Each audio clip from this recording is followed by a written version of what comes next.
pues primeramente a Mateo, capítulo 2 del Evangelio según San Mateo, por favor, a partir del versículo 1.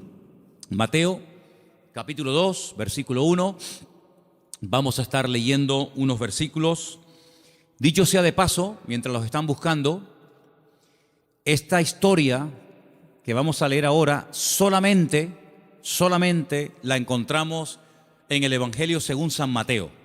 Marcos no menciona nada de la visita de estas personas, ni Lucas tampoco, ni Juan tampoco. Solamente Mateo, repito, es el único que nos habla de unas personas que vienen de muy lejos, guiados milagrosamente a través de un astro, a través de una estrella, con el propósito de reconocer, con el propósito de ofrecerle una serie de presentes y de regalos a un niño que prácticamente está no recién nacido, pero que ha nacido de una forma milagrosa, y ellos vienen desde lejanas tierras, como acabo de decir, guiados milagrosamente hasta llegar a el lugar donde vivía, Belén, Betlehem, la casa del pan, a 7, máximo 8 kilómetros de Jerusalén se encuentra la pequeña localidad de Belén, que hasta el día de hoy se puede visitar. Empiezo a leer a partir del versículo 1. Estoy en Mateo 2, del versículo 1 en adelante, y dice así la palabra del Señor.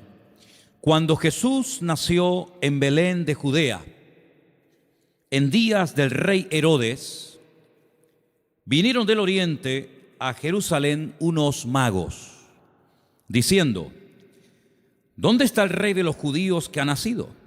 Porque su estrella hemos visto en el oriente y venimos a adorarle. Oyendo esto, el rey Herodes se turbó y toda Jerusalén con él. Y convocados todos los principales sacerdotes y los escribas del pueblo, les preguntó dónde había de nacer el Cristo. Versículo 5. Ellos le dijeron: en Belén de Judea, porque así está escrito por el profeta.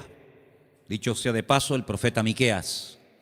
Y tú, Belén de la tierra de Judá, no eres la más pequeña entre los príncipes de Judá, porque de ti saldrá un guiador que apacentará a mi pueblo Israel. Entonces Herodes, llamando en secreto a los magos, indagó de ellos diligentemente el tiempo de la aparición de la estrella. Y enviándolos a Belén, dijo: id allá y averiguad con diligencia acerca del niño, y cuando lo halléis, hacédmelo saber, para que yo también vaya y le adore. Ellos, habiendo oído al rey, se fueron, y he aquí la estrella que habían visto en el oriente iba delante de ellos, hasta que llegando se detuvo sobre donde estaba el niño. Y al ver la estrella se regocijaron con muy grande gozo. Y al entrar en la casa vieron al niño con su madre María, y postrándose lo adoraron, y abriendo sus tesoros le ofrecieron presentes: oro, incienso y mirra. Pero siendo avisados por revelación en sueños que no volviesen a Herodes, regresaron a su tierra por otro camino. Amén. Todos los años leemos esta porción, más o menos por estas fechas. Creo que es bueno leerla para que estemos informados de todas las cosas previas y posteriores que ocurrieron durante el nacimiento del Mesías, de nuestro Señor Jesucristo. Hoy leía esta misma historia, pero en otra versión. Y en vez de aparecer la palabra magos, aparecía la palabra sabios. Nos dice la Biblia de dónde vinieron, pero no nos dice cuántos vinieron. Es curioso que la tradición, en las cabalgatas famosas, días antes de los reyes, siempre aparecen 3, que incluso hasta se han atrevido a ponerle nombre: Melchor, Gaspar y Baltasar. Iba a saltar. 2 blancos y 1 moreno. ¿Os dais cuenta que yo he leído la porción y no dice cuántos eran, ni cómo se llamaban? Podían ser 3, o 10, o 5, o 4. 1 no, porque habla de magos, de sabios, por lo tanto mínimo 2. Pero la Biblia no da el dato de 3. ¿Y los nombres? Tampoco. ¿Qué peligro tan grande corremos cuando nos inventamos las cosas y en vez de ceñirnos a lo que nos dice la fuente, que es la Biblia, comenzamos a oír y a prestar atención a tradiciones, a mitos, a cuentos, y comenzamos a ponerle nombre a personajes que la Biblia ni les da el nombre ni el número. ¿De dónde viene entonces el tema de que eran tres? Bueno, todo esto tiene una explicación, no bíblica, pero la explicación que le han dado es que representan a los tres continentes conocidos de aquel tiempo: Europa, Asia y África. Uno representando a cada uno de los continentes que en aquel momento se conocían, puesto que Oceanía y América en aquel momento prácticamente no aparecían por ninguna parte. Pero tampoco tenemos base bíblica para decir esto, porque los tres, o los cuatro, o los ocho, todos vinieron del mismo sitio. No vino uno de África, otro de Europa, otro de Asia, y allí se encontraron. No, venían juntos. Y venían los tres juntos con un propósito. Y vinieron todos dirigidos de la misma manera. No es que uno en África tuvo un sueño, otro en Europa tuvo una visión y se le presentó un ángel, y otro... No dice eso. Todos venían como un equipo, con un propósito, con una serie de presentes, de los cuales hablaremos ahora un poco, y vinieron de Oriente. Ahora, ¿de qué parte de Oriente? Tampoco con exactitud lo sabemos, porque si ustedes se centran en Israel, toda la geografía bíblica parte de Israel. Eso siempre tienen que tenerlo presente. Cuando habla del norte, pero del norte, ¿desde dónde? Desde Madrid, desde Jerusalén, desde Roma. Toda la geografía bíblica siempre parte de Jerusalén. Cuando se habla del norte, pues tienes que coger un mapa, meterte en Israel y decir, ¿qué país queda en el norte? ¿Qué país queda en el sur? Cuando habla del mar grande, ¿de cuál habla? ¿Del Caribe? ¿Del Pacífico? ¿Del Caspio? No, el mar grande es el que está más cerca de Israel, que es el mar Mediterráneo, el Mare Nostrum, que está al oeste. Cuando habla del oriente, pues tienes que mirar desde Israel, no desde donde tú has nacido, porque si no, no encajan las cosas. Desde la geografía bíblica tienes que mirar qué países quedan al este, al oriente, de donde sale el sol. Bueno, hemos escuchado y hemos leído todo tipo de explicaciones, que si eran de la China, algunos dicen que venían de Babilonia, otros dicen que venían del Cáucaso, de tantos lugares, ¿verdad? Venían del este, venían del oriente. Ahora, en aquellos tiempos no era como hoy en día, que cogemos un avión y en unas cuantas horas nos ponemos en la otra parte del mundo. Por muy lejos que quede Chile, por muy lejos que quede Argentina, te montas en un avión en Madrid, en 12, 13 horas llegas a Buenos Aires sin ningún problema. Y has recorrido miles de kilómetros, has cruzado el charco, ¿verdad? Y has llegado casi hasta al extremo de la tierra, a la Patagonia, al fin del mundo. Pero en aquellos tiempos no era tan habitual, no era tan rápido, no era tan fácil el desplazarse de un país a otro. Lo que hoy en día hacemos en unas horas, en aquellos tiempos se tardaba días, semanas, meses y, si me apuras, hasta años. Fíjate, por ejemplo, que cuando hemos ido a Israel, cuando yo les llevo a ustedes a Galilea y les muestro el camino real que aún existe, yo les he dicho, estando allí, que se tarda una semana desde Galilea hasta Nazaret y un poquito más hasta Jerusalén. Una semana, dentro de un país. Ahora, ¿cuánto tardaron estos sabios o estos magos o astrólogos? ¿Cuánto tardaron de Oriente hasta llegar hasta el lugar donde había nacido el Señor? Pues mínimo un año. Mínimo. ¿En qué nos basamos para decir que tardaron como mínimo un año? Cuando uno lee la palabra, uno tiene que prestar atención al contexto, a todo lo que nos cuenta la historia, no solamente a unos cuantos versículos, sino a todo el contexto de la historia, situarnos en el momento de la época y tomar nota de una serie de detalles que nos aportan información que aparentemente no son importantes, pero son muy importantes. La imagen que la mayoría de la gente tiene del nacimiento de Cristo es más o menos así. Encontramos y por ahí vamos a ver ahora en estos días, si no es que lo han puesto ya, lo que llaman los belenes, los portales, ¿sí? Y van a ver al niño en una cunita, su madre a un lado, el padre a otra, unos ángeles que están allí, los camellos fuera, los magos que entran dentro y se postran delante del niño, detrás una burra, detrás una vaca, ¿sí o no? Esa es la imagen que la gente tiene. Pero eso no es verdad, rotundamente falso. Ya este papa que dimitió, Ratzinger, cuando estaba como papa, no ahora en el paro, cuando estaba como papa, él dijo que eso era mentira, que eso no tiene base ni fundamento bíblico. Allí no estaban todos juntos, el niño, la madre, los animales, los magos, los pastores. Eso es rotundamente falso. Pero es la imagen que la gente tiene.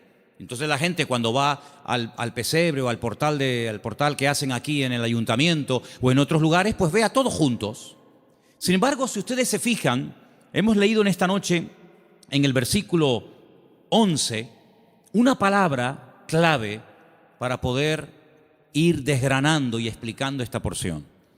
Dice que al entrar en la casa, en todas las Biblias tiene que poner eso, sea de la versión que sea. En todas las Biblias tiene que poner: cuando entraron en la casa vieron al niño con su madre postrado y lo adoraron. En la casa. Ya no están en un lugar temporal. Cuando Herodes, hay varios Herodes en la Biblia, no es siempre el mismo, si no parece que este hombre no se muere nunca. El Herodes que manda a matar a los niños, no manda a matar a niños de 15 días o niños recién nacidos. Él manda a matar a niños menores de 2 años, lo cual quiere decir de que había pasado ya mucho tiempo desde que había nacido hasta que llegan los magos a la casa. Los que sí vieron al niño envuelto decimos en pañales, en trapos, los que sí lo vieron prácticamente recién nacido, fueron los pastores. Los pastores que vivían allí en Belén, allí vivían los pastores. Y allí en Belén hay una cueva que tradicionalmente te llevan a verla y te dicen: mira, aquí es donde los pastores tenían el aprisco, el redil de las ovejas, y vivían en Belén. Pero estos señores no vivían en Belén, estos señores vivían muy lejos, vivían en el oriente. Y estas personas no son advertidos del nacimiento del Mesías a través de ángeles, como fueron los pastores, que dice que estaban cuidando las ovejas, los corderos, porque en Belén era donde se criaban las ovejas, los corderos, que después se iban a sacrificar en el templo, porque Belén y Jerusalén están muy cerquita, se puede ir hasta caminando. Y ellos son advertidos por ángeles, pero los magos y los sabios no. Los magos de Oriente, los sabios de Oriente, vinieron dirigidos por un astro. Nadie les habló, pero ellos miraron al cielo, durante la noche evidentemente, y vieron que una serie de señales indicaban que había nacido el Mesías.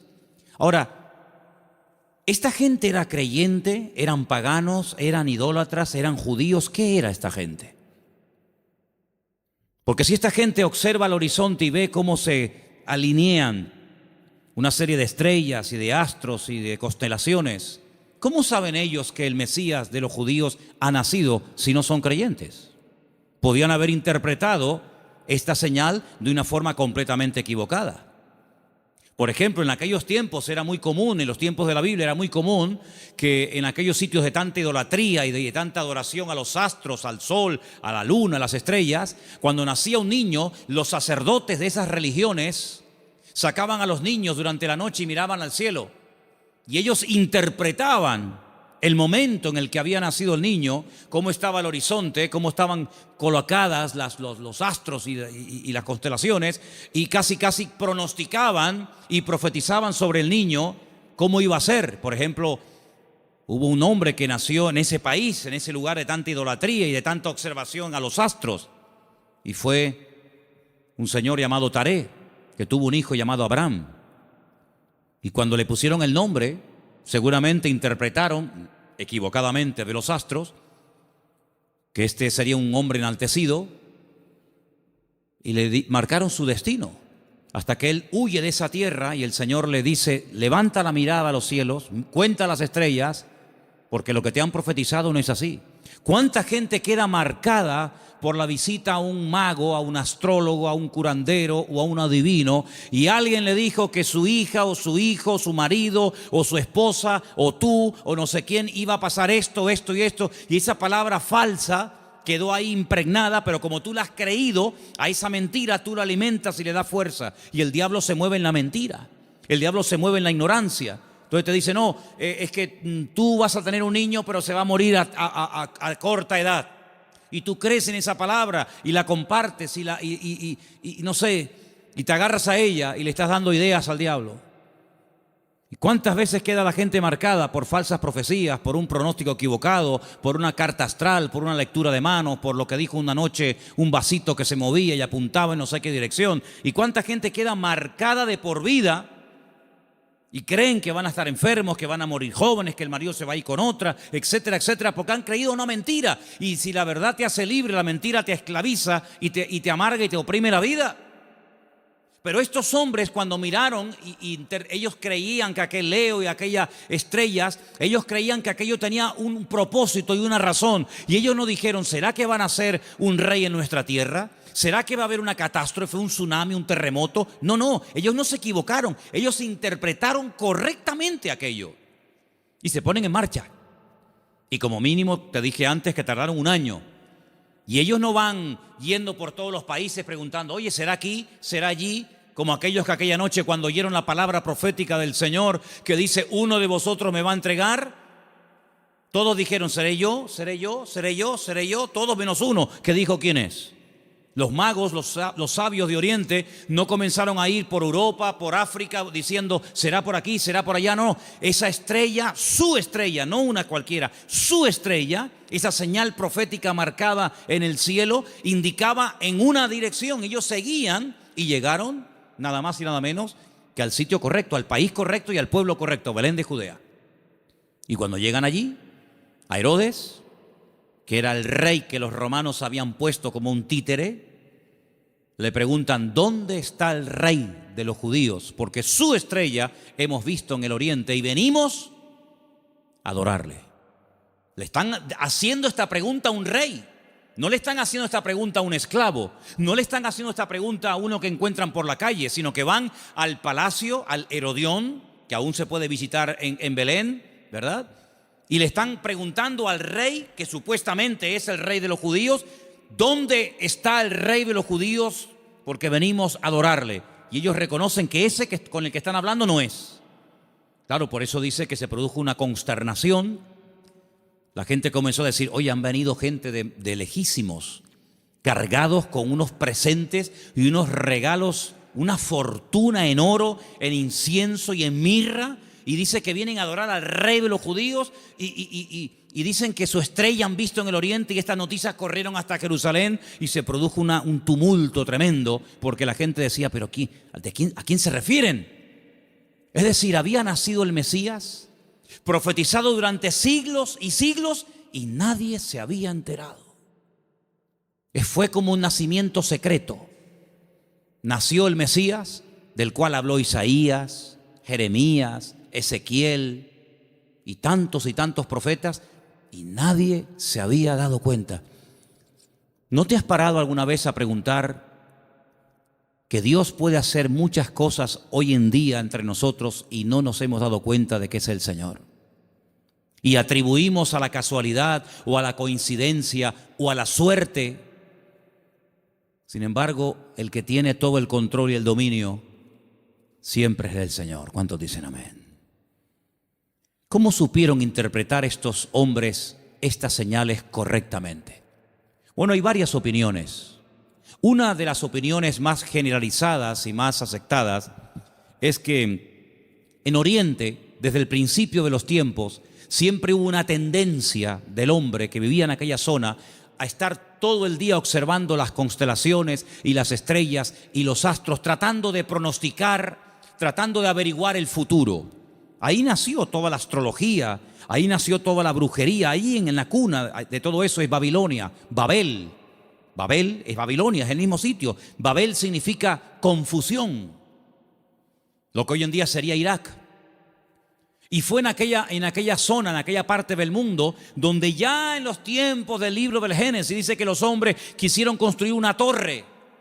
La palabra es sigurat, un observatorio, para que desde lo alto pudieran observar y pudieran decir, va a pasar esto, va a pasar aquello, y los astros dicen esto y los astros dicen aquello. Es verdad que hay astros y es verdad que hay constelaciones y es verdad que hay constelaciones que se llaman Piscis y Capricornio y Tauro y Leo. Es verdad, todo eso es verdad.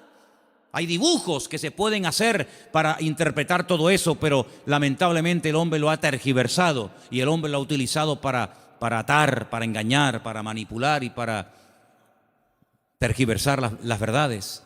Pero en aquellos momentos estos hombres, criados en aquel lugar, sabían que algún día nacería un Mesías. Ahora, de todos los profetas de la antigüedad, ¿quién es el que verdaderamente sabía cuándo iba a nacer el Señor? Porque esta profecía que hemos leído esta noche, la vuelvo a leer en Mateo 1:6, y tú, Belén de la tierra de Judá, no eres la más pequeña entre los príncipes de Judá, porque de ti saldrá un guiador que apacentará a mi pueblo Israel. Estas palabras están fechadas entre el 738 y el 698 antes de Cristo. Son palabras del profeta Miqueas. Ustedes pueden leerlo en el libro que tenemos en la Biblia que lleva su nombre, Miqueas. Pero hubo un profeta que sabía el día exacto en el que el Señor Jesucristo vendría en su primera venida a este mundo, y era el profeta Daniel. El profeta Daniel tuvo una revelación tremenda, muy amplia, y él sabía perfectamente que si se comenzaba a contar, nosotros contamos hacia adelante, ellos contaban hacia detrás, ¿verdad? Si se comenzaba a contar desde que se les permitiera retornar a Jerusalén, restaurar Jerusalén, restaurar las murallas, él sabía perfectamente cuándo nacería el Mesías. El Señor le dice, sabe pues y entiende que desde la salida de la orden para restaurar Jerusalén hasta el Mesías príncipe, habrá 70 semanas. Eso lo dice Daniel capítulo 9. Desde hasta. ¿Cuándo empezamos a contar? Desde que salgan y comiencen a restaurar la ciudad y comiencen a levantar el templo. Desde que salgan hasta que venga pasarán 70 semanas. Pero claro, como expliqué en su momento, 70 semanas son 490 días. Y no hay 490 días desde que Nehemías, Esdras y Zorobabel reconstruyen la ciudad de Jerusalén hasta Cristo. No hay 490 días, hay muchísimo más. Entonces, ¿qué es lo que pasa? También expliqué en su momento, y quiero solamente recordarles, que la forma de contabilizar el tiempo en la Biblia y según el pueblo de Israel varía mucho de cómo contamos nosotros el tiempo. Partimos de la base de que nuestro calendario no es el calendario bíblico. Nuestro calendario es un calendario mandado a hacer por un papa llamado Gregorio. Un tiempo que gira, un año que gira en torno al tiempo que tarda el sol en dar todo el círculo, ¿verdad? O la tierra, perdón, el tiempo que tarda la tierra en recorrer las 4 estaciones, que es alrededor de 365 días. Mientras que el calendario bíblico es un calendario basado en la luna y tiene 360 días. Silencio, por favor. Quiero que presten atención todos, no me estén hablando nadie. Si el calendario bíblico tiene 360 días y nuestro calendario tiene 365, aquí hay un problema. Nuestro calendario va aumentando más rápido de lo que va aumentando el tiempo bíblico. Tenemos más días para hacer un año que el calendario bíblico. El calendario bíblico es más corto. Primer problema. Segundo problema que tenemos. Nosotros contabilizamos el día a partir de las 12:01 de la noche. En la Biblia no se cuenta, estamos hoy a jueves, ¿verdad? ¿Hasta qué momento será jueves? Hasta las 12:01. Hasta las 12 de la noche es jueves. Y a las 12:01 automáticamente ya es viernes. En la Biblia, el día empieza con la caída del sol. Cuando se pone el sol y una mujer no tiene luz para enhebrar una aguja y ya se pueden ver tres estrellas en el horizonte y ya no hay luz suficiente para enhebrar una aguja, ahí empieza. Si en este momento en Israel a las 4, 4 y cuarto, 4 y media como mucho de la tarde ya es de noche, quiere decir que en Israel a las 4 y media de la noche ya es viernes, mientras que aquí todavía estamos en el día jueves. ¿Se dan cuenta la cantidad de desajustes que se producen? Cuando el hombre se sale de la palabra, cuando el hombre sale de la escritura, es un lío. Por eso después no encaja nada. Por eso muchas personas han intentado poner fechas y tal, y es un desastre, porque no se ciñen a la escritura. Todas las profecías, todas, absolutamente todas, las de la primera y las de la segunda venida de Cristo, todas están basadas en el calendario bíblico, no en el calendario gregoriano o cristiano, que es el que tenemos nosotros hoy en día. Según el calendario bíblico, estamos en el año 5777. Según nuestro calendario, estamos en el año 2016 después de Cristo. Pero ¿y antes de Cristo no hubo historia? ¿Antes de Cristo no hubo nada? ¿Cómo que 2016? Entonces hay un desfase tremendo, de 5777 a 2016 después de Cristo. Y no contamos lo de antes. Tenemos otra forma de contabilizar, ¿verdad? Porque hay un antes y un después. Entonces es muy importante darnos cuenta de que el profeta Daniel, cuando recibía las revelaciones acerca de la venida del Mesías, el Señor le estaba hablando con términos bíblicos, no con términos modernos. Y cuando el Señor le dice 70 semanas, Daniel, sabe pues y entiende, escucha esto, desde que salgáis hasta que venga el Mesías príncipe, pasarán 70 semanas, pero resulta de que en el pueblo de Israel y según la Biblia, y esto está demostrado en el libro de Levítico, las formas de contar los días y las semanas también son diferentes. ¿Por qué? Porque nosotros llamamos semanas a un grupo de 7 días. Y 7 días para nosotros es una semana. Claro, y para todo el mundo. Pero además, en la Biblia se llama semana a un periodo de 7 años. Es decir, si le preguntas a un niño cuánto tiempo tiene, te puede responder de 2 maneras. A la manera nuestra y te dice, yo tengo 7 años. O te puede decir, yo tengo una semana. Y tú dices, ¿cómo va a tener esta niña una semana? Qué grandes son los niños en Israel, ¿no? Pero tienes que multiplicar, ¿verdad? De tal manera que cuando el Señor le dice al profeta Daniel, 70 semanas están determinadas sobre tu pueblo, lo que le está dando es un paquete profético de 490 años. 70 por 7, 490. Y esos 490 años, hay diferentes bloques, diferentes características, diferentes sucesos, diferentes acontecimientos, que cuando tú lo sabes interpretar, pues tú dices, efectivamente,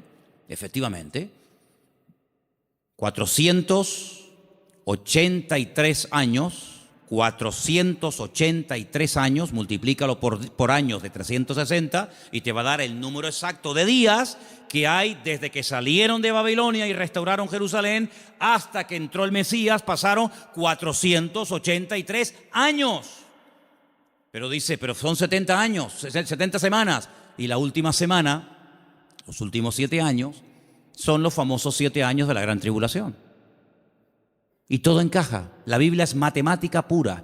Es la única ciencia exacta, las matemáticas. En todas partes del mundo, 2 y 2 son 4. En todas partes del mundo. Por encima del Ecuador y por debajo del Ecuador, 2 y 2 son 4. En todas partes del mundo. Es una ciencia exacta, ¿verdad? No se puede cuestionar. No es que aquí 2 y 2 son 4, allí son 3 y medio, allí son 8. No, en todas partes es igual. Y el Señor usa la matemática de Él, el tiempo de Él, el calendario de Él, para preparar a los pueblos, para preparar a las naciones, para preparar a su pueblo, para que aquel día no nos sorprendan las cosas como ladrón en la noche. Entonces estos hombres seguramente tenían la información que tenía el profeta Daniel. Y junto con la información del profeta Daniel y la observación meticulosa de los astros y de las estrellas, automáticamente dijeron, el tiempo se ha cumplido. El tiempo se ha cumplido del nacimiento del Mesías. Y ellos se ponen en marcha. Y cuando llegan, Pues ya el niño no es un niño recién nacido, ya el niño no está en un pesebre, el niño está en una casa. El niño está en una casa. Es interesante notar que en el pesebre estaba José y María, pero en la casa está solamente María, ya no está José. Y estos detalles es importante darse cuenta, porque son los detalles que nos van a ayudar a tener toda la información, todas las piezas del puzzle, y vamos a poder decir, amigo, los que vieron al niño recién nacido fueron los pastores. Y los magos o los sabios de Oriente, cuando vinieron, no vieron a un niño recién nacido, vieron a un niño de 1 año, año y medio, máximo 2 años. Es muy diferente. Ahora es interesante que Herodes, es decir, no se toman decisiones políticas, no se hacen edictos reales hasta que le llega la información de los sabios o de los magos a Herodes. Mientras tanto, Herodes estaba tranquilo, pero en el momento en el que estos hombres le dicen, es que el motivo de nuestra visita a Belén, ellos no son de aquí, el motivo de que estemos aquí tan lejos de nuestra tierra es que venimos a adorar a un rey que nos ha dicho, nos ha guiado el Señor y sabemos que tenemos que venir a adorarle. Jamás un rey, jamás una persona se le ocurriría visitar a un rey con las manos vacías, porque era un insulto. Era una provocación, era el no reconocerme. ¿Cómo te atreves a venir a visitarme a mí con las manos vacías? No me estás reconociendo como rey. Si tú me reconoces y te sometes y me respetas, tienes que traerme siempre un presente. Y por eso ellos vienen cargados con muchos kilos, hermano, ¿no? A veces vemos en las obras de teatro, en las películas, vemos una cajita ahí ridícula. Date cuenta, hermanos, que José era un hombre que tuvo que cerrar su negocio y se tuvo que ir al extranjero a vivir durante un tiempo. Y este hombre, cuando llega a Egipto con un niño pequeño, con su mujer, él no tiene trabajo, él es un extranjero. Los judíos no eran muy bien vistos en Egipto porque siglos atrás los judíos, a través de otro judío llamado Moisés, habían destrozado el país de Egipto. Por lo tanto, no iba a ser nada fácil para un extranjero abrirse camino en Egipto. Pero tú no te preocupes, el Señor siempre va adelante. Cuando tú haces tu parte, no te quepa la menor duda de que el Señor siempre va a hacer la suya. Eso lo he enseñado yo hasta la saciedad. Algunos hacen caso y otros no hacen caso. Pero los que hacen caso y hacen su parte y se mueven en fe, el Señor siempre les sorprende. Ahora, los que están esperando que se llene la piscina para tirarse, ni con la piscina llena se tiran, porque no se van a tirar. El creyente tiene que andar por fe y no por vista. Ellos se dirigen hacia Belén, el lugar donde estaba escrito que tenía que nacer el Mesías, porque, hermanos, había tantos datos, tanta información, tantas profecías sobre el nacimiento y sobre la vida del Mesías, que era imposible cumplirla todas. No las voy a mencionar todas, evidentemente, pero se tenían que dar más de 150 profecías en aquel que decía que era el Mesías para poder reconocerlos, valga la redundancia, como el Mesías.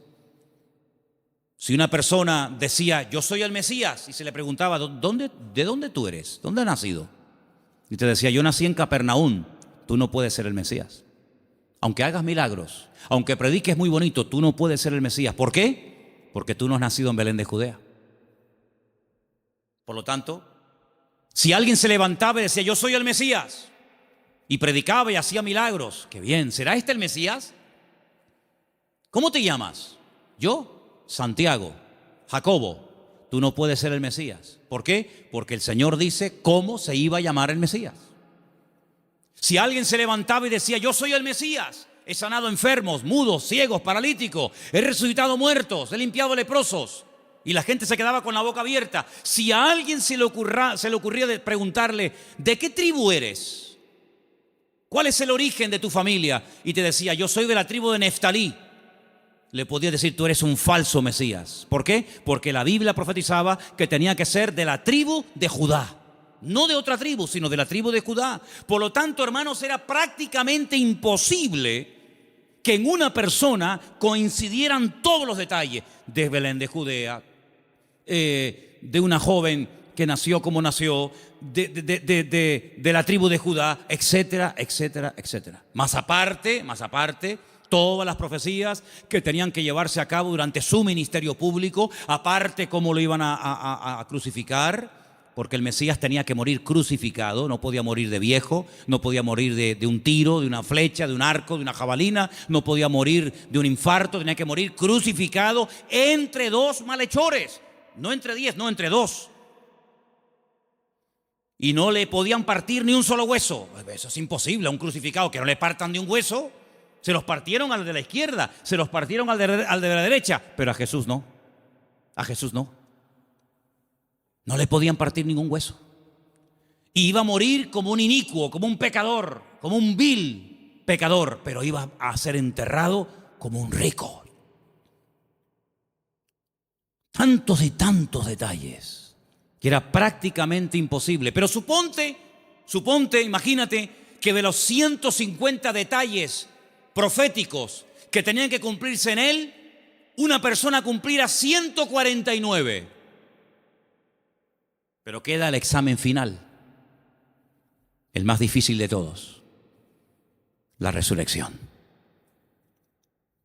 Te han horadado las manos y los pies, te han crucificado entre ladrones, te han enterrado en un buen sepulcro, han sorteado tus vestiduras, te ha negado uno de tus discípulos, etcétera, etcétera, etcétera, pero al tercer día no has resucitado. Por lo tanto, aunque cumpliera con 149 profecías, si no cumplía con el examen final, con la PAU, no apruebas el examen, amigo.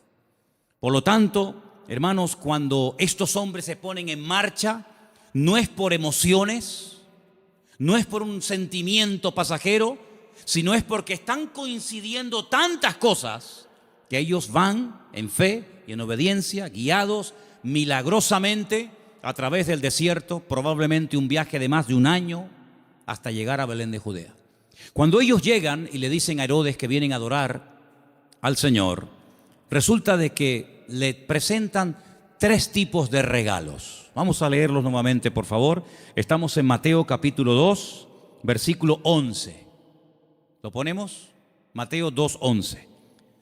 Al entrar en la casa vieron al niño con su madre María y postrándose lo adoraron. Y abriendo sus tesoros le ofrecieron presentes, oro, incienso y mirra. Algunos comentarios dicen que Daniel, cuando recibió la revelación, que la tenemos en la Biblia, por si te interesa conocerla, del nacimiento del Mesías, también de su reinado, pero estamos hablando de su primera venida, Daniel vivía en el palacio con el rey Nabucodonosor, ¿os acordáis, verdad? Después con Belsasar y después con otros también. Dicen los comentarios que Daniel no tuvo descendencia, seguramente lo hicieron eunuco, que era lo más probable, y no tuvo descendencia, pero dice que era uno de los hombres más ricos de todo el país. Después del rey, el que más autoridad, el que más prestigio y reconocimiento tenía, era Daniel. Así de claro, igual que José en Egipto, que después de Faraón el que mandaba era José. Casi podríamos decir que mandaba más José que Faraón. Toda esa fortuna, toda esa riqueza no se la quedaron sus hijos porque, repito, no tuvo. Y algunos dicen que puede ser que estos sabios, guiados como ya hemos dicho, milagrosamente, llegaron hasta Belén y esta fortuna, porque no era una cajita así, era una fortuna en oro, en incienso y en mirra, que a lo mejor tú dices, bueno, yo de las 3 cosas me quedo con el oro. Y el incienso y la mirra, bueno, vamos a ver, todo lo que la Biblia relata, todo lo que ocurre en la palabra de Dios, todo tiene una razón de ser, ¿sí o no? No hay nada casual. ¿Por qué la Biblia dice que eran 153 peces los que pescaron?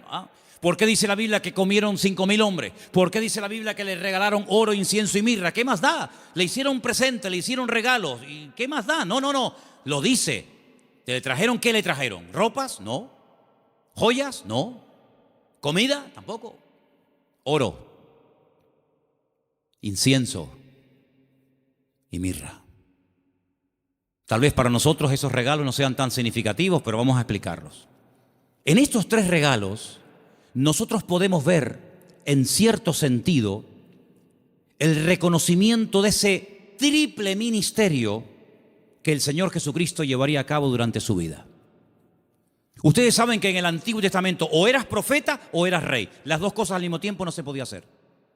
Muy rara vez, por ejemplo, David, a veces profetizaba, pero David no pasó a la historia por ser un profeta, aunque a veces profetizaba. Pero uno conoce a David como el rey de Israel, no como un profeta. Sin embargo, a Isaías lo conocemos como un profeta. Sin embargo, en la figura de Cristo, en la figura del Mesías, se iban a dar tres características únicas de él: rey, profeta y sacerdote. Rey, profeta y sacerdote.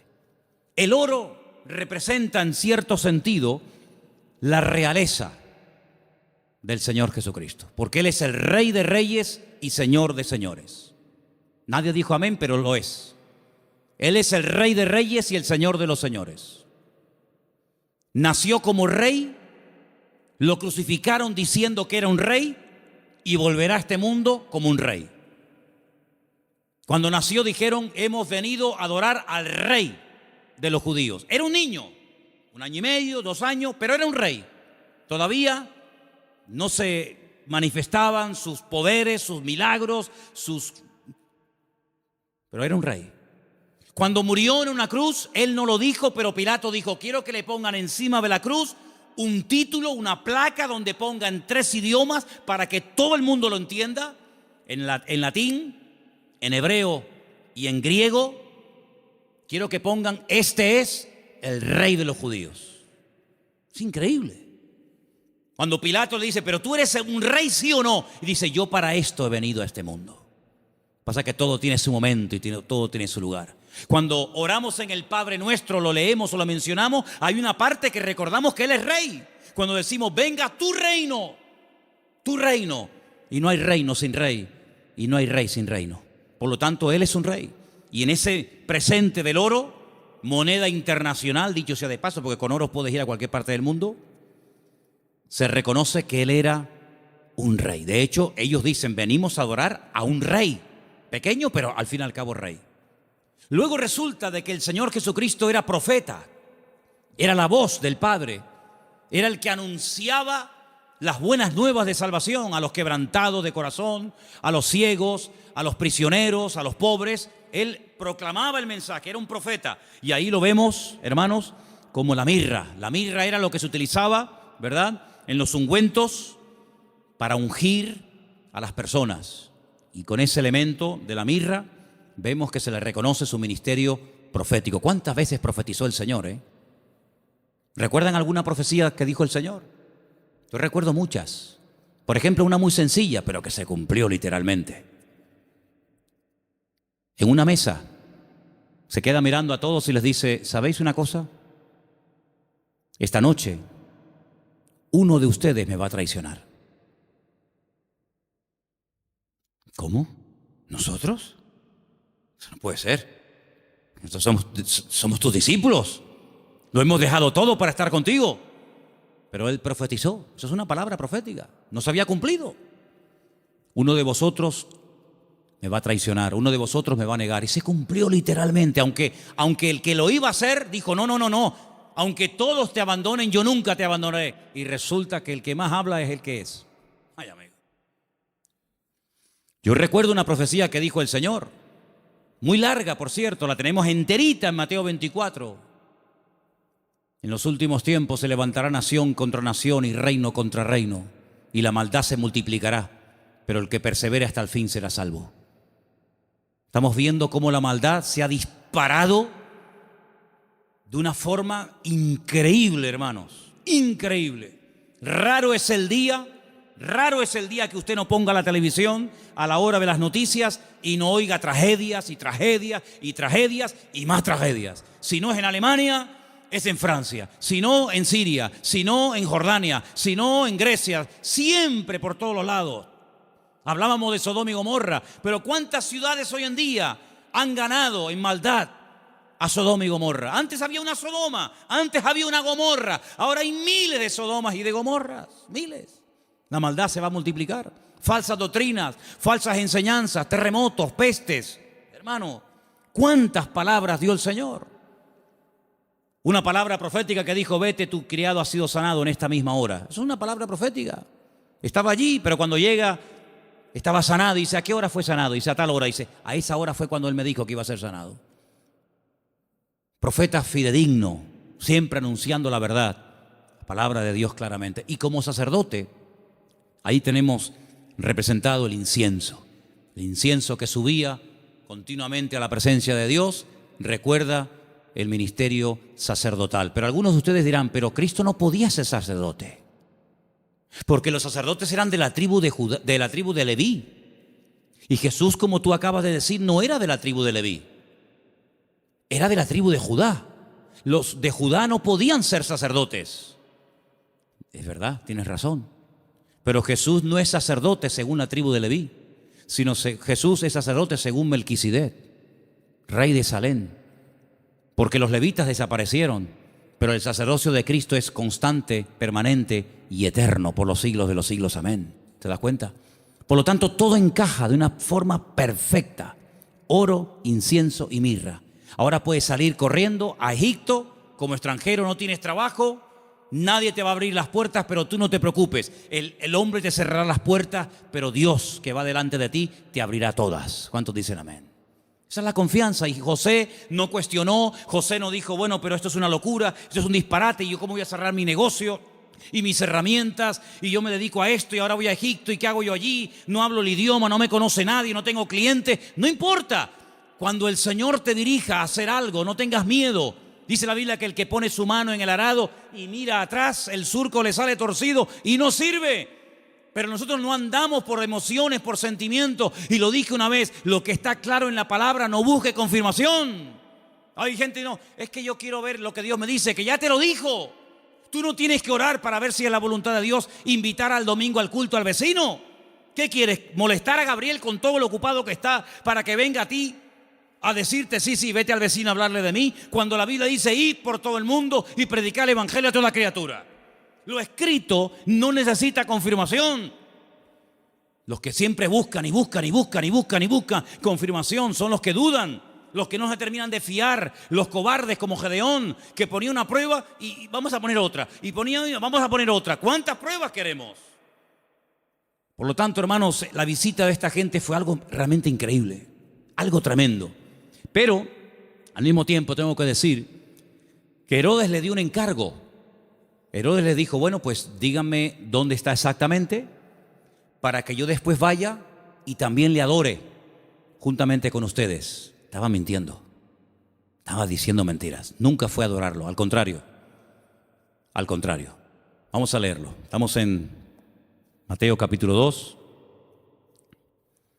Después que partieron ellos, he aquí un ángel del Señor se le apareció en sueños a José y le dijo, levántate, toma al niño y a su madre, huye a Egipto y permanece allá hasta que yo te lo diga, porque acontecerá que Herodes buscará al niño para matarlo. ¿Te das cuenta? Para matarlo. Le dijo a los sabios, no, yo quiero adorarle, pero es mentira, lo quiere matar, es falso.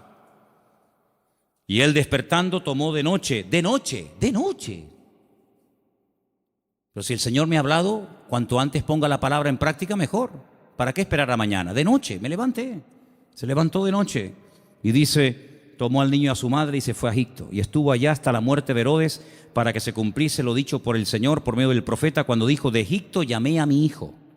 Entonces Herodes, cuando se vio burlado por los magos, se enojó mucho y mandó matar a todos los niños menores de 2 años. Si el niño estaba recién nacido, no tiene ningún sentido promulgar un edicto real para matar a un niño de 1 año, año y medio, 2 años, no tiene sentido. Pero es que ya te vuelvo a repetir, el niño ya hacía mucho tiempo que había nacido. Pasa que los magos habían tardado mucho tiempo en llegar. Entonces dice que mandó a matar a los niños menores de 2 años que había en Belén y en todos los alrededores conforme al tiempo que había inquirido de los magos. Es curioso que cuando le interesaba tener una información se movía, pero cuando no quería cumplirla se hacía el loco, ¿no? Entonces se cumplió lo que fue dicho por el profeta Jeremías, otra palabra más cumplida. ¿Qué decía la palabra? Voz fue oída en Ramá, grande lamentación, lloro y gemido. Raquel, que llora a sus hijos y no quiso ser consolada porque perecieron. Pero después de la muerte de Herodes, he aquí un ángel del Señor le apareció en sueños a José en Egipto y le dijo: levántate, toma al niño y a su madre y vete a la tierra de Israel, porque han muerto los que procuran la muerte del niño. ¿Cómo iba a saber José en Egipto sin WhatsApp, sin Facebook, sin ordenador, sin nada, que ya puedo volver a casa? ¿Cómo lo puedo saber? Toda la información que necesitamos saber la sabe el Señor. Y cuando el Señor te diga, vuelve otra vez, fíate, porque el Señor sabe perfectamente que el de la muerte de Herodes ha llegado. Era un hombre que se dejaba, se habla mucho de María, pero la verdad que este hombre era un hombre increíble, un hombre extraordinario, un hombre obediente, un hombre sumiso, un hombre que no cuestiona, no es un hombre lleno de dudas, sino es un hombre que se deja guiar de una forma tremenda. Ellos, habiendo oído que el rey, estamos en el versículo 21, ¿verdad? Entonces él se levantó, tomó al niño, a su madre y vino a la tierra de Israel. Pero oyendo que Arquelao reinaba en Judea en lugar de Herodes, su padre, tuvo temor de ir allá. Pero avisado por revelación en sueños, se fue a la región de Galilea, bien arriba al norte. Y vino y habitó en la ciudad que se llama Nazaret, para que se cumpliese lo que fue dicho por los profetas, que había de ser llamado Nazareno. Es que todo se cumple, es que no hay ni un detalle que tú digas, oye, es que todo, absolutamente todo, el que se vaya a Egipto, el que vuelva, el que justamente se vaya a vivir a Nazaret, el que es que todo, absolutamente todo. Por eso Mateo es tan detallista con estos datos, porque él está intentando convencer a los judíos que van a ser los que van a leer su evangelio. Él está intentando abrirles los ojos y evangelizarlos a través de este evangelio y mostrarles que no era nada casual, sino que todo estaba cumpliéndose literalmente al pie de la letra. Y todo era para que se cumpliera lo dicho por el profeta, para que se cumpliera lo que profetizó el Señor, para que se cumpliera. Esa es la base del Evangelio de Mateo, el cumplimiento de las palabras proféticas dichas siglos antes de que naciera el Mesías. Ahora, si saltamos un momentito, y quiero leerlo rápidamente, en Lucas, capítulo 2, hemos leído Mateo 2, en Lucas capítulo 2, dice en el versículo 8, que había pastores en la misma región que velaban y guardaban las vigilias de la noche sobre su rebaño. Y aquí se les presentó un ángel del Señor, y la gloria del Señor los rodeó de resplandor. Tuvieron gran temor, pero el ángel les dijo: no temáis, porque aquí os doy nuevas de gran gozo, que será para todo el pueblo, que os ha nacido hoy, no ayer, no hace una semana. Hoy os ha nacido en la ciudad de David. ¿Cuál es la ciudad de David? Belén. Si David también era de Belén, era de allí. Un Salvador que es Cristo, el Señor. Esto será de señal: hallaréis al niño envuelto en pañales, acostado en un pesebre. Ustedes sí lo van a ver recién nacido. Los magos no lo vieron recién nacido, ¿vale? Repentinamente se apareció con el ángel una multitud de las huestes celestiales que alababan a Dios y decían: gloria a Dios en las alturas y en la tierra paz, buena voluntad para con los hombres. Sucedió que cuando los pastores se fueron de ellos al cielo, los ángeles, no se fueron los pastores al cielo y se quedaron los ángeles, y fue al revés. Se dijeron unos a otros: pasemos pues hasta Belén y veamos esto que ha sucedido y que el Señor nos ha manifestado. Vinieron pues apresuradamente y hallaron a María y a José. Cuando llegaron los magos, José no estaba, por lo menos no lo menciona, pero aquí sí. Estaba José, María y al niño acostado en el pesebre. Y al verlo dieron a conocer lo que se les había dicho acerca del niño, y todos los que le oyeron se maravillaron de lo que los pastores decían. Pero María guardaba todas estas cosas, meditándolas en su corazón. Y volvieron los pastores glorificando y alabando a Dios por todas las cosas que habían oído y visto, como se les había dicho. ¿Tú sabes el frío que hace en Israel en invierno? ¿Sabes el frío que hace allí? Aquí me hace gracia cuando la gente dice: uy, qué frío que hace. Tú no sabes lo que es frío. Allá hace frío, pero de verdad, y nieva. Jesús no nació el 24 de diciembre, hermano. Eso es una gran mentira. A partir del 400 y pico después de Cristo, alguien dijo que había nacido el 24 de diciembre, porque era el día más pagano del año, el peor día de todos.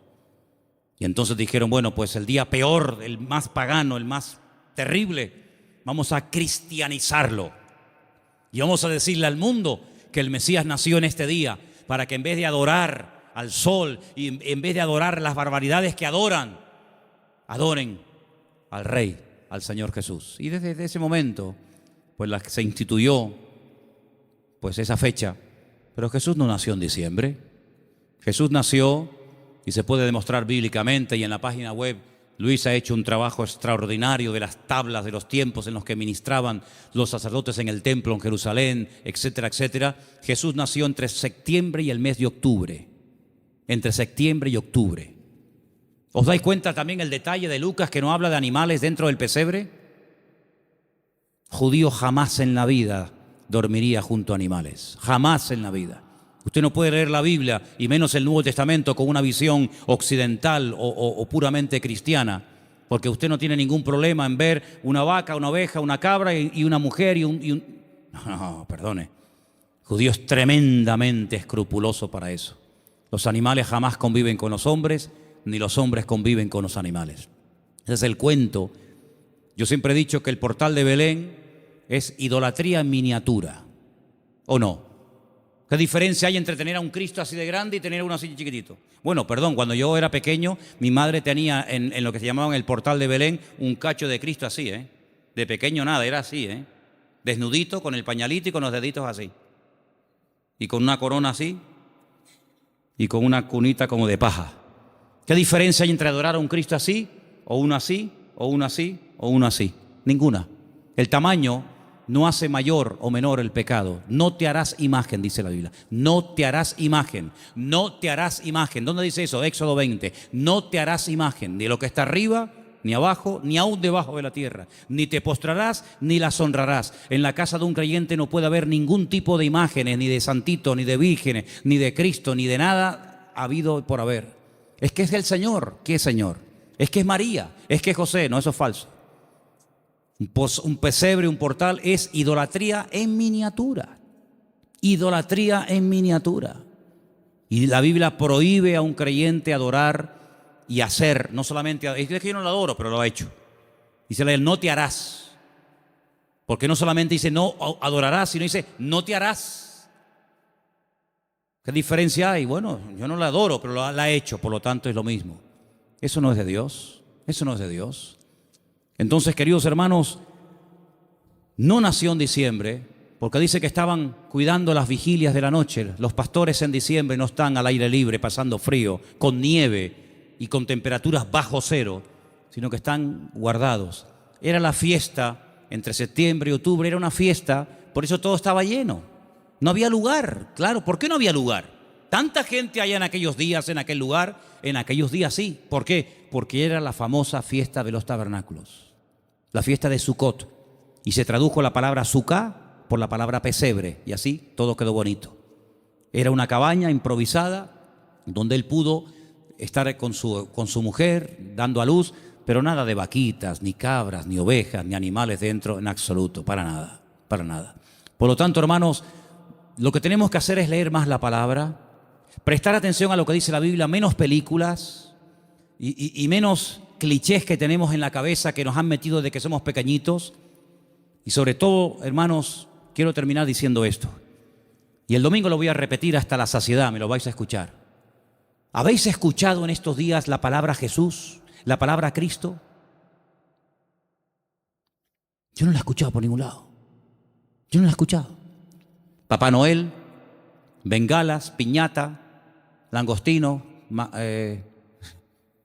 sidra, árboles, cintitas, todo lo que usted quiera, regalos, todo lo que... Pero a Jesús, todo esto, la fiesta es en torno a ¿quién? ¿Quién es el protagonista de la historia? ¿Quién es este señor gordo, vestido de rojo, que nos lo quieren meter hasta en la sopa? ¿Quién es este tipo? ¿Quién es este señor? ¿De dónde viene este señor? De San Nicolás, dicen los venezolanos, el San Nicolás, Papá Noel, Santa Claus. Santa Claus. Yo al único santo que conozco es al Señor Jesucristo, Señor de señores y Rey de reyes. No conozco a ninguno más.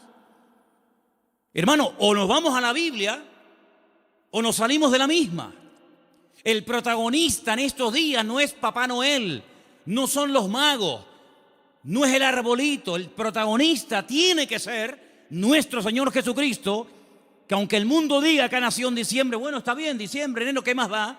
Lo importante es que tenemos que recordar de una forma especial, una vez al año, que el Señor Jesucristo vino, pero ¿vino para qué? ¿Para qué vino? ¿Para qué vino? Y todo eso, Dios mediante, lo explicaremos el domingo, porque el tema del programa del domingo es ¿qué es la Navidad? Y lógicamente para explicar lo que es la Navidad tendré que explicar previamente lo que no es la Navidad. Pero hermano, nosotros no entramos en ese juego de consumismo. Si usted el 24 por la noche no puede tener la mesa llena de comida, no se preocupe, no pasa nada, hermano. El protagonista no somos nosotros, regalo va, regalo viene. Pero ¿a quién le llevaron los sabios regalos? ¿A quién? ¿A José? ¿A María? ¿A quién fueron a adorar? ¿A quién queremos adorar nosotros, hermano? ¿No lo queremos adorar a Él? ¿Al Señor tu Dios adorarás y a Él solo servirás? Pues todo este tinglado, este negocio y este comercio que ha inventado el hombre, que muchos negocios están esperando que llegue la Navidad para ver si vendo más, para ver si... Hermanos, esto no tiene nada que ver, esto no tiene nada que ver. Nosotros queremos dar testimonio de que el Señor vino a este mundo para morir por nosotros en una cruz y resucitar y perdonar nuestros pecados. Eso es a lo que vino el Señor.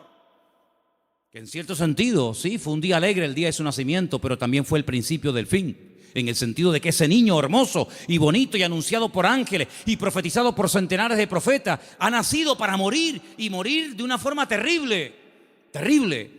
Y nosotros sabemos todo eso y vamos a decirle al mundo, hermano, amigo, Él vino para esto, pero nadie habla de Cristo, ni en la 3, ni en la 5, ni en ningún canal, ni en ninguna radio. Nadie habla del verdadero motivo por el que adornamos las casas, por el que se adornan las ciudades. Nadie habla de Él. Y sin Cristo, ¿la Navidad qué es? Nada. Hay muchos creyentes que se endeudan hasta aquí en diciembre y después llegan a enero y han tirado tanto de la tarjeta de crédito para comprar regalos para el abuelo, para la abuela, para el primo, para el cuñado. ¿Pero qué es esto? ¿Esto qué es? ¿Tú vas a entrar en ese juego? Entonces tú no has entendido nada del Evangelio, amigo. ¿Tú has entendido el Evangelio? ¿Tú eres cristiano de verdad? Pues si has entendido el Evangelio y eres cristiano de verdad, vivamos estos días como el Señor quiere que lo vivamos. Y quiero solamente decir algo. Hace años decidimos en la iglesia no poner árboles. ¿Sabéis por qué? Porque ese día, que después dijeron que Cristo había nacido en ese día, ¿saben cómo se adoraba? Una de las formas como se adoraba a esos dioses demonios en aquella fiesta, cortándole los testículos a personas y animales y colgándolos en árboles, dándoles la vitalidad, lo vil de los machos, colgando bolitas de testículos humanos y de animales en las copas de los árboles. Claro, los tiempos han cambiado, nos hemos civilizado, entre comillas, y no vamos a estar castrando ahora a 200 a 300 personas para colgar bolitas en los árboles. Entonces lo que hacemos, ponemos bolitas de plástico, de cartón, de cristal. Pero el fondo de esto, ¿cuál es? ¿Había un árbol de Navidad en donde Cristo nació? Dime, ¿tú entrabas allí y veías el árbol de Navidad? Jamás en la vida. Durante casi 500 años, ningún hermano nuestro que murió quemado en la hoguera y crucificado y devorado por los romanos, jamás por los leones del circo romano, jamás en la vida hicieron las cosas que para nosotros hoy en día son, o para algunos son como normales. Dice la Biblia que no tenemos que entrar en las costumbres paganas del mundo. Y todo esto está cargado de un paganismo y de un comercio tan asqueroso, que sí, venderán más, y venderán por aquí, y venderán por allá, pero al que tienen que adorar, no lo están adorando. Y yo en esta fiesta, a quien yo quiero adorar y honrar de una forma especial, tanto aquí como en mi casa, es al Señor. Con regalos o sin regalos, no pasa nada. A mí no me tienen que regalar nada. Yo no necesito que nadie me regale nada. Si tienen que hacer regalos, regálenle. Pregunten qué le hace falta a la iglesia. Pregúntale qué le hace falta a la obra. A mí no me tienen que regalar nada, ¿saben? ¿Qué le hace falta a la obra de Dios? más silla, vamos a comprar silla, más Biblia, vamos a comprar Biblia, pintura, lo que haga falta, vamos a hacer un esfuerzo por la obra de Dios. Pero hermano, no seamos nosotros los protagonistas, porque usted imagínese que yo llego a su casa, usted me invita y su cumpleaños, y yo llego, no le digo nada, le doy un beso al niño, a la madre, al perro, al gato, al canario. Pero bueno, una pregunta, ¿esta fiesta en honor de quién se hace? No, es que es mi madre que cumple años. Pues hermano, él no puede pasar desapercibido en estos días. El protagonista en estos días no eres ni tú ni yo. El protagonista tiene que ser el Señor. ¿Estamos de acuerdo? Amén. Pues ora, cierra tus ojos en esta tarde y pídele al Señor que a lo mejor por primera vez, no lo sé, a lo mejor por primera vez este año te vas a plantear de una forma diferente el tema de la Navidad. Por cierto, muchos no saben ni lo que significa Navidad. Usan una palabra y no tienen ni idea lo que están diciendo. ¿Qué significa Navidad? No sé. Pues ya va siendo hora que lo sepas, ¿eh? Con la edad que tienes y con las Navidades que has celebrado y no sabes ni lo que significa la dichosita palabra. Así que hermanos, que en esta noche el Señor pueda ver nuestra disposición y nuestro deseo de adorarlo y de honrarlo a Él. Vamos a decirle a los del bar, a los de la frutería, a los de la universidad, a los vecinos, vamos a decirle, amigos, ustedes saben qué es lo que estamos tratando de celebrar en estos días. Ustedes saben por qué nació Jesús en Belén de Judea. Ustedes saben quién es Jesús. Y ahora se nos va a presentar una oportunidad preciosa. Mira qué puerta abierta nos ha abierto el Señor el día 30 en un lugar que han alquilado para ir a dar testimonio. Gloria a Dios. Ojalá se nos abrieran todos los días estas puertas. Señor, danos sabiduría. En estos días que la gente está como más amable, más abierta, más sensible, danos la oportunidad y la sabiduría necesaria para poder explicarles qué es lo que estamos tratando de celebrar en estos días. Sabemos, Señor, que tal vez no es el día exacto, no es el mes correcto, pero ¿qué más da, Señor? Hay que predicar a tiempo y fuera de tiempo. Y te pedimos, Señor, que en estos días podamos predicar y repartir Biblias y dar testimonio de ti como nunca, como en todo el año, Señor. Te damos las gracias por este tiempo, que esta palabra en la cual hemos estudiado y meditado en ella nos ayude para tener cada día las ideas más claras, Señor. Gracias te damos por tu palabra y por tu presencia en nuestra vida, en el bendito nombre de Cristo Jesús.